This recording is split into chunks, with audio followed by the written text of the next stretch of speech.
The story of Helen Keller. Hello, everyone. Today, I will tell you a very special story. It is the story of a brave and smart woman. Her name is Helen Keller. Let's start from the beginning. Part 1: A happy baby, a sad change. Helen Keller was born in 1880 in Alabama, USA. She was a very healthy and happy baby. She laughed a lot. She smiled a lot. Her mother and father loved her very much. But when Helen was only 19 months old, something sad happened. She got very sick. She had a high fever for many days. Her family was very worried. When the fever was gone, the world changed for Helen. She could not hear. She could not see. The world became dark and silent for her. Helen was very young, but she felt sad. She could not understand her family. She could not talk to them. She felt lonely and angry. When she wanted something, she pulled her mother's dress. When she was angry, she hit things or threw things. Her family loved her, but they were also very tired. They wanted to help Helen, but they did not know how.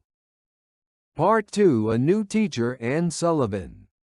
When Helen was 6 years old, a new person came into her life. Her name was Anne Sullivan. Anne was young, but she was very strong. She had a kind heart and a clear goal to teach Helen. Anne was also blind when she was young.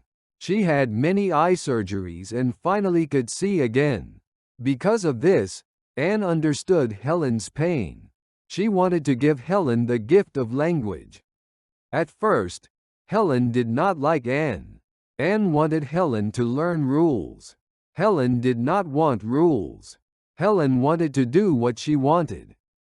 Anne was patient, but also strict. She taught Helen how to eat properly. She taught Helen how to be polite. Most important, she wanted to teach Helen words. Anne used her hands. She spelled words on Helen's hand. But Helen did not understand. She thought it was only a game. Days passed, but Anne never gave up. Part 3: The water miracle. One sunny day, Anne took Helen outside. They walked to a water pump.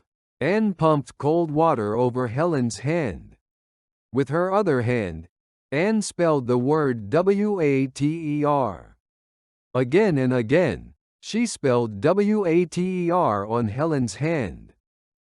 And then it happened. Helen understood. She realized the cool, wet feeling had a name: water. It was her first word. Helen was very excited. She touched the ground and spelled earth. She touched flowers and spelled flower. The world opened for her. Her heart was full of joy. That day, Helen learned 30 new words. Part 4: Learning and growing.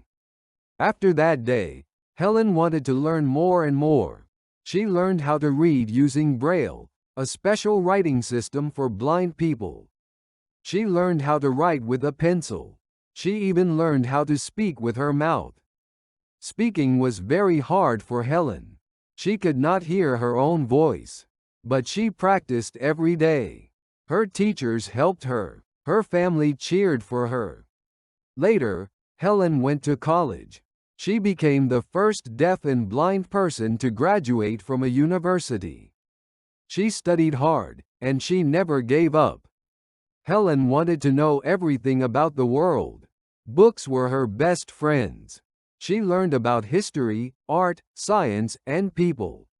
Part 5: A voice for hope. Helen did not stop with her own success. She wanted to help others.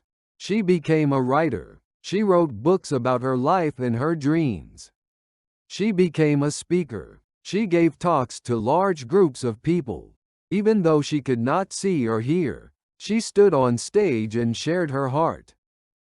Helen met many famous people. She met U.S. presidents. She met writers, movie stars, and scientists.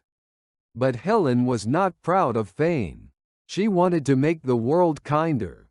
She fought for the rights of blind and deaf people. She gave hope to people all around the world. Part 6: A lesson for all of us. Helen Keller's story teaches us something important. When life is hard, don't give up. Even when the world is dark, keep going. There is always light waiting for you. She also taught us about kindness. One person, like Anne Sullivan, can change another person's life. So, remember Helen's story. When you face problems, think of Helen. When you feel lost, think of her first word, water. Thank you for listening to this story. I hope it gives you strength and hope. See you in the next story.